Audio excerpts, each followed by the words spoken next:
Hello, hello, bonjour à tous, bonjour à toutes. J'ai l'élan de faire cette vidéo là aujourd'hui parce que ça fait 10 ans que je marche beaucoup. Ça fait 10 ans pile, c'était au mois d'août 2015 que j'ai rencontré le chemin de Compostelle.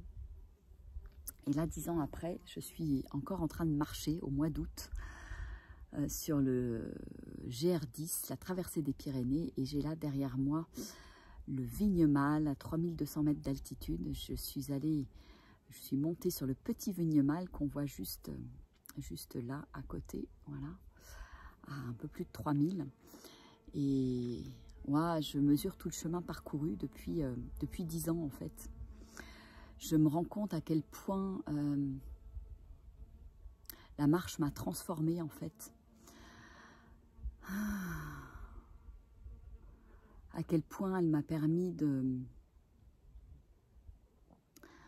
d'user mes habitudes, mes conditionnements, à quel point elle m'a permis de gagner en liberté d'être, en liberté de mouvement, en liberté de tout en fait, avec un grand L. Il y a 10 ans, quand je me suis lancée sur le chemin de Compostelle, c'est le premier été en fait où je me retrouvais toute seule, sans boulot, puisque je venais de me faire virer, sans mari, puisqu'il venait de me quitter quelques mois avant de manière définitive. Et puis sans enfant, puisque voilà, c'était au mois d'août, et puis voilà, on était en garde alternée, et donc je n'avais pas mes enfants au mois d'août. Et là, m'a pris l'idée de prendre mon sac à dos et de partir sur le chemin de Compostelle. C'était très joyeux, il y avait quelque chose de très pétillant, et je ne savais pas du tout quelle aventure allait ce qui allait m'arriver. Et donc, dans cette première année, voilà, je me suis dit, je vais partir, je vais faire la voie du Puy. Je vais partir 15 jours et puis on verra bien ce qui va se passer. Et puis cette première marche en itinérance, parce que j'avais l'habitude de marcher, mais plutôt en étoile. J'ai toujours pas mal marché, mais l'itinérance a vraiment quelque chose d'exceptionnel en fait. On va d'un point A à un point B. C'est comme si en chemin, on lâchait plein de choses en fait. Et pour moi, c'est vraiment des marches qui sont initiatiques. Et ça l'a été en 2015 pour moi, parce que ça a été vraiment il y a eu un avant et un après, il y a eu vraiment un déclic très fort. Revenir dans le corps, revenir dans mon être, me reconnecter à l'essentiel. Qu'est-ce qui était vraiment important pour moi dans la vie. Et puis je me suis rendu compte que finalement, avec ma petite maison sur le dos, mon sac à dos, eh bien je pouvais être super heureuse. Voilà, que j'avais besoin de rien de plus. Et je dirais, ça m'a détaché encore un peu plus du matériel. Ça m'a ramené à l'essentiel. Ça m'a mis en mouvement aussi. Et ça, je pense que c'est important dans la vie. Je crois qu'à chaque fois que j'ai besoin de faire une pause, je vais marcher en fait. Il y a l'appel de la marche qui est là. Parce que le mental se vide. C'est comme si il y a tout qui se vidait, qui se vidait. Parfois c'est étrange, parfois c'est flippant aussi. Et en même temps, c'est la pureté de l'être qui se dévoile, qui se dessine.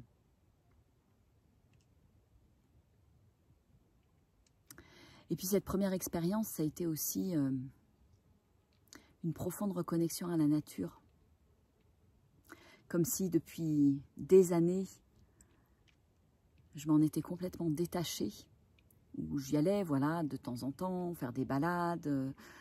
Mais ça a été vraiment puissant. Il y avait beaucoup de moments de grâce. J'ai vécu beaucoup de moments de grâce, beaucoup de moments d'émerveillement aussi. Et de moments de silence.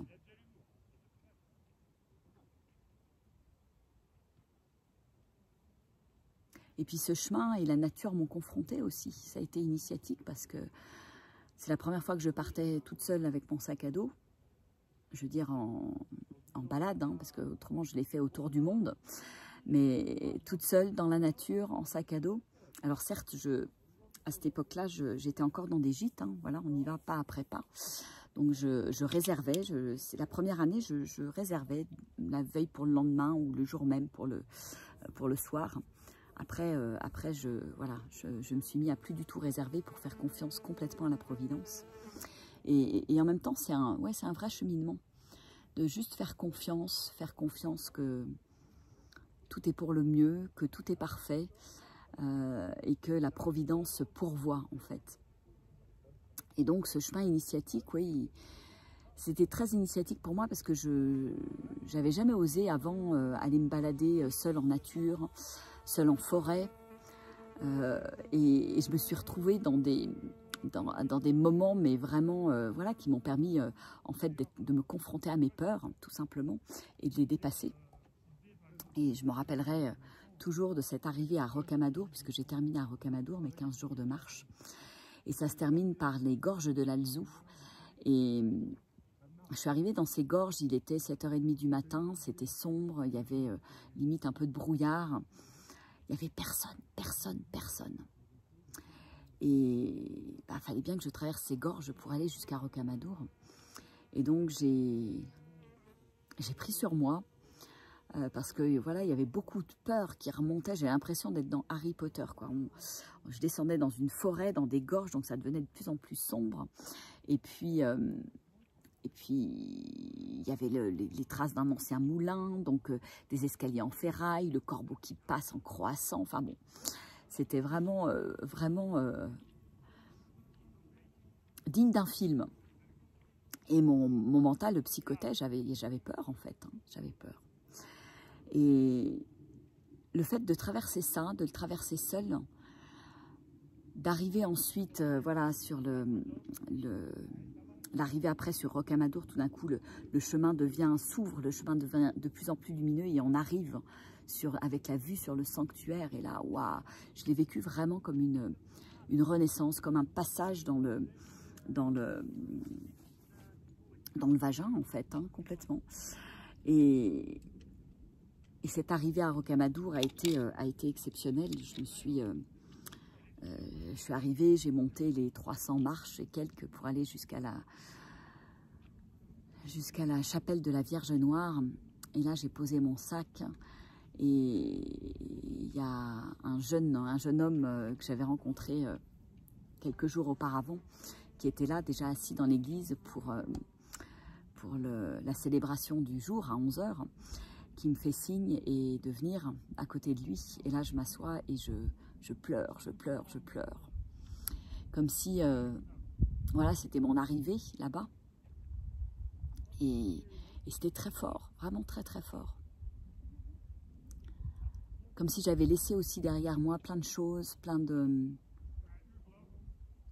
d'identités, plein de conditionnements, plein de choses.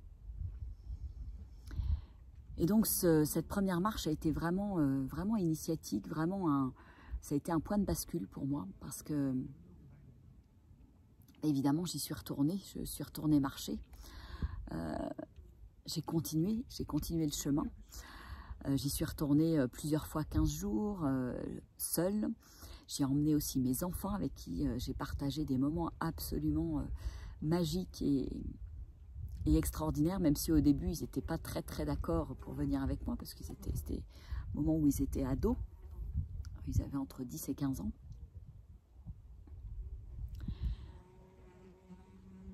Et en même temps, ouais, c'est des moments pour moi inoubliables, des moments partagés avec eux inoubliables, de connexion à la nature, d'être ensemble, mais vraiment ensemble en fait.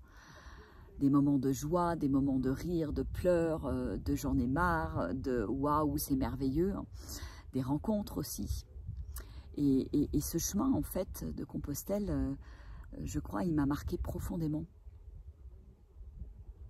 Et c'était comme suivre un appel en fait. Et à chaque fois, je revenais pour cet appel, appelé par le chemin, tellement appelée que il y a 4 ans, c'est un gîte que je suis venue monter sur le chemin de Compostelle avec mon associé Armel. Ça, je m'y attendais pas du tout. Et en même temps, voilà, je me suis aussi laissée porter par la vie, par ce qui est là, par le projet. Et ouais, et la marche a toujours été là. Depuis 10 ans, je marche, je marche. C'est plus fort que moi, j'ai l'impression un peu d'être Forrest Gump des fois. Me dire, bah tiens, tu marches, pourquoi tu marches comme ça? Et en fait, à chaque fois, c'est un voyage. C'est vraiment un voyage à la fois extérieur et intérieur. Et je reviens transformée.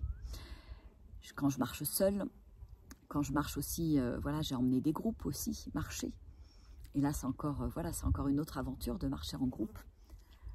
Aujourd'hui, j'ai envie d'emmener des gens marcher en tribu, de vivre cette tribu en marche parce que ça me fait vraiment vibrer profondément dans le fond de mon cœur. Et je trouve que, voilà, quand on est en marche, il se passe des choses magiques, en fait, auxquelles on ne s'attendait pas.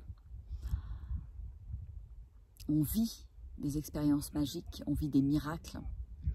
Et pour moi, c'est vraiment la marche, c'est vraiment synonyme de vivre avec un grand V, en fait. C'est être capable de tout accueillir aussi, tous les temps, toutes les températures. Là, aujourd'hui, j'ai de la chance, j'ai une chance immense de faire le Vignemale là, avec ce soleil et puis cette douceur du moment. Mais c'est pas tous les jours comme ça. Et donc, ça demande de tout accueillir, ça confronte en fait, ça confronte à la vie, ça confronte à l'accueil, ça demande de s'abandonner, ça demande de s'écouter aussi profondément, écouter profondément son rythme, ce qui est juste pour soi. Parce qu'en fait, quand je marche, et encore plus maintenant, j'ai vraiment cette habitude d'écouter profondément mon corps, d'être connecté à lui en permanence.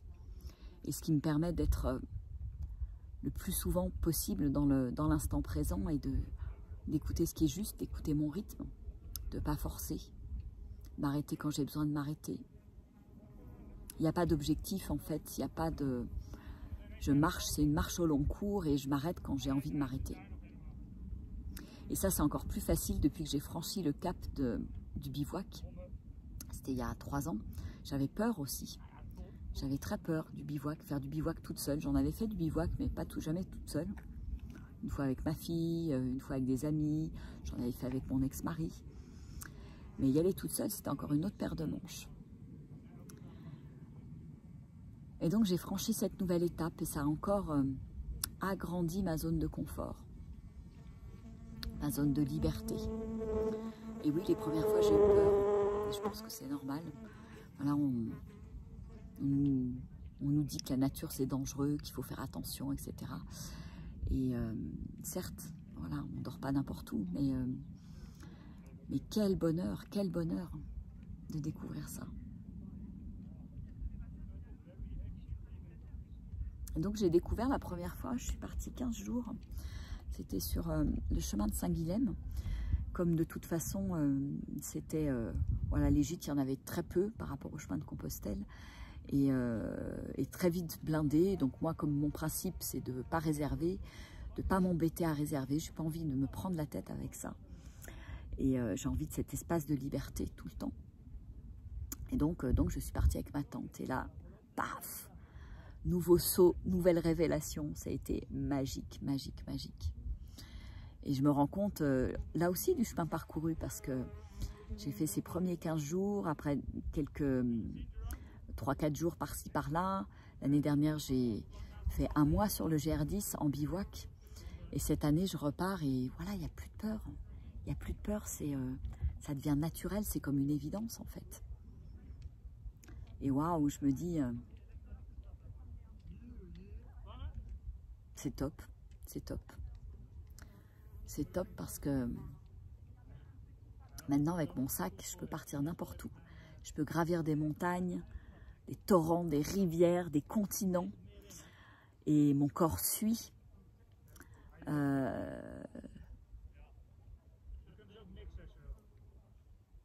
Mon corps porte le sac à dos et je peux dormir où je veux en fait.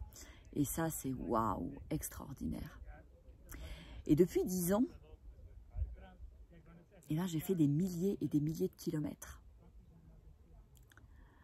Sur les chemins de Compostelle, les voies diverses et variées. J'ai fait voilà, la voie du Puy, en long, en large, en travers, plusieurs fois certains tronçons, avec des groupes, toutes seules.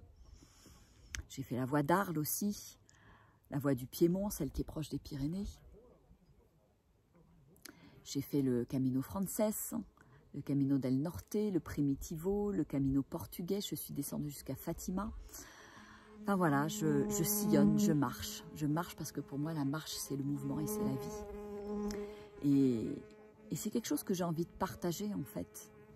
Ça m'a tellement transformée, ça me transforme tellement encore aujourd'hui que ouais, j'aspire à partager ça. J'ai beaucoup marché seule et aujourd'hui j'aspire à partager, à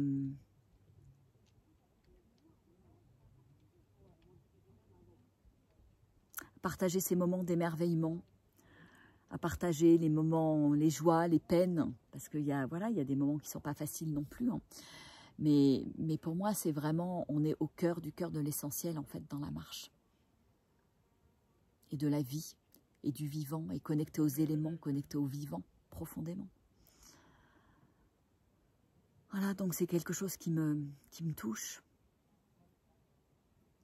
C'est quelque chose qui me touche parce que ça nous ramène, et ça me ramène à la pureté en fait, à la pureté originelle. Ça me ramène à mes origines, comme si la vie me disait, mais en fait tu as toujours été faite pour marcher. L'être humain est fait pour marcher, pour être en itinérance, pas pour être sédentaire comme on est depuis des générations. Pour partir à l'aventure aussi, ce côté aventure pour ouvrir son cœur, parce que la nature, pour moi, elle ouvre le cœur aussi, par sa beauté, par tout ce qu'elle envoie, par son abondance, par ce merveilleux, ce miracle qui est là sous nos yeux en permanence. Donc oui, ça me demande de marcher avec courage. Et marcher avec courage, c'est marcher avec le cœur aussi, le cœur grand ouvert, en accueillant tout, en s'abandonnant complètement, mais complètement à la vie, aux éléments, à ce qui est, aux rencontres, au partage.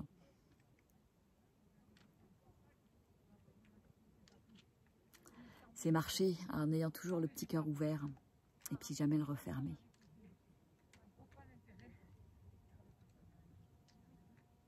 Voilà ce qui est là, voilà ce que j'avais envie de vous partager là aujourd'hui. Et je vous reparlerai de la marche certainement, mais voilà, c'est quelque chose pour moi de puissant. Et c'est pour ça que j'ouvre des espaces de marche. Alors oui, c'est bien plus confrontant